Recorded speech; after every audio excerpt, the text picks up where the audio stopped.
Assalamualaikum warahmatullahi wabarakatuh. Hari ini kita masih akan membahas tentang makanan fungsional. Di sini ada dua gambar, ada burger dan ada tempe. Kalau ditanya mana yang lebih sehat, pasti kita memilih tempe, ya kan? Tapi kalau semisal ada pertanyaan, menurut kalian mana yang lebih menarik atau mungkin rasanya yang lebih enak di lidah kalian? Mungkin sebagian besar dari kalian akan menjawab burger yang lebih enak. Nah, padahal kita tahu nih sebenarnya burger ini kurang sehat atau bisa dikatakan nggak sehat ya. Nah, tempe ini bisa kita jadikan seperti burger. Seperti ini ya. Nah, ini adalah sandwich tempe. Sandwich tempe ini berasal dari bahan tempe, kemudian dipotong menjadi bentuk segitiga. Nah, isinya ini ada kurma, kemudian disisipkan selada. Jadi bentuknya seperti sandwich. Sandwich tempe ini memiliki kandungan yang lumayan sehat karena ketika tempe digabungkan dengan kurma, ini akan membantu menyembuhkan pencernaan kita di bagian lambung. Selanjutnya kita move on dulu ya dari burger dan sandwich tempe. Kita bahas lebih lanjut. Nah, jadi sebenarnya fungsi makanan itu kan yang pertama untuk memenuhi kebutuhan zat gizi kita sesuai dengan jenis kelamin, usia, aktivitas fisik, dan bobot tubuh. Tetapi ada fungsi juga yang kedua, yaitu memiliki penampakan dan cita rasa yang baik. Nah, jadi bagaimanapun tingginya kandungan gizi suatu bahan makanan akan ditolak oleh konsumen bila penampakan dan cita rasanya tidak menarik dan memenuhi selera konsumennya. Itulah sebabnya kemasan dan cita rasa menjadi faktor penting dalam menentukan apakah suatu bahan makanan akan diterima atau tidak. Di kondisi sekarang, orang-orang itu lebih banyak mengkonsumsi junk food atau fast food, contohnya burger tadi, ketimbang makan tempe mentah atau sandwich tempe itu. Nah, akhirnya banyak penyakit-penyakit yang muncul, kolesterol, obesitas, dan lain-lain. Nah, karena kondisi yang semakin tidak sehat itu memunculkan kesadaran masyarakat akan pentingnya hidup sehat. Maka tuntutan konsumen terhadap bahan makanan juga kian bergeser.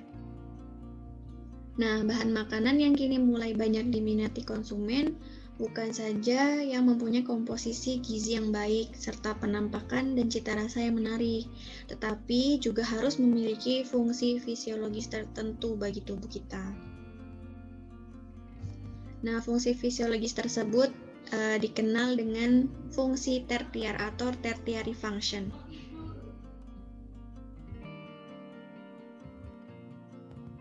Di beberapa daerah atau bahkan kayaknya hampir seluruh daerah di Indonesia pasti memiliki produk kesehatan khas daerahnya masing-masing. Jadi produk kesehatan khas daerah ini dibagi menjadi dua, yaitu makanan fungsional dan suplemen kesehatan. Nah, makanan fungsional itu tidak sama dengan suplemen kesehatan karena makanan fungsional ini meskipun memiliki fungsi fisiologis atau bersifat baik untuk kesehatan kita, tetapi tidak perlu menggunakan dosis tertentu selayaknya obat atau suplemen. Jadi ini makanannya bisa dinikmati sebagaimana makanan pada umumnya, tetapi tetap lezat dan bergizi. Oke, kita review kembali materi yang sudah dipelajari beberapa waktu yang lalu. Jadi makanan fungsional ini adalah makanan yang secara alamiah, jadi maksudnya secara alami atau buatan yang sudah diproses, yang mengandung satu atau lebih senyawa yang berdasarkan kajian ilmiah ini memiliki fungsi fisiologis bagi kesehatan tubuh kita dan memiliki karakteristik penampakan, warna, tekstur, dan cita rasanya yang menarik dan bisa diterima oleh konsumen.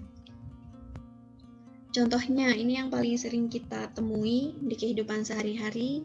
Untuk makanan ada bekatul, ada tempe, ada tauco, ada tahu, kemudian beras analog. Kalau minuman ada yogurt, bandrek, wedang uwuh, wedang ronde, ada minuman cincau. Beberapa waktu yang lalu ada berita dari merek Sasa, produsen tepung. Jadi mereka melakukan inovasi, jadi menambahkan vitamin dan mineral pada tepung. Nah, kalau yang kita tahu kan ketika kita goreng-goreng makanan, apalagi ditambah tepung, kemudian pakai minyak panas yang banyak, itu kan nutrisi, zat gizi, vitamin dari makanan tersebut kan akan rusak, akan hilang. Nah, merek Sasa ini melakukan inovasi gimana caranya supaya vitamin dan mineralnya ini tetap ada. Nah, mereka melakukan penelitian selama kurang lebih 1 tahun dan pada akhirnya mereka berhasil menambahkan dan memperkuat produk tepung bumbunya dengan nutrisi, vitamin, dan mineral dan tetap ada. Jadi bisa dipertahankan kandungannya meskipun sudah melewati proses penggorengan. Tapi ini saya tidak promosi produk Sasa ya, hanya memberikan info terbaru di dunia perpanganan. Jadi ini cukup membanggakan karena mereka bisa melakukan penelitian ini dan mereka mengklaim bahwa mereka sebagai pelopor tepung bumbu terfortifikasi pertama di Indonesia. Nah, mungkin kalian akan kuliah di jurusan teknologi pangan dan hasil pertanian. Kalian nanti setelah lulus kuliah bisa membuka bisnis di bidang makanan fungsional, bisa melakukan gebrakan baru, membuat inovasi seperti merek Sasa ini yang memberikan fortifikasi pada tepungnya, gitu. Nah, sebenarnya makanan fungsional ini tuh sudah ada di Indonesia. Bahkan dari nenek moyang kita sudah banyak produk-produk atau makanan yang sudah biasa kita konsumsi itu merupakan makanan fungsional. Nah, makanan fungsional ini bisa dijadikan sebagai produk andalan bagi perkembangan dunia makanan di Indonesia.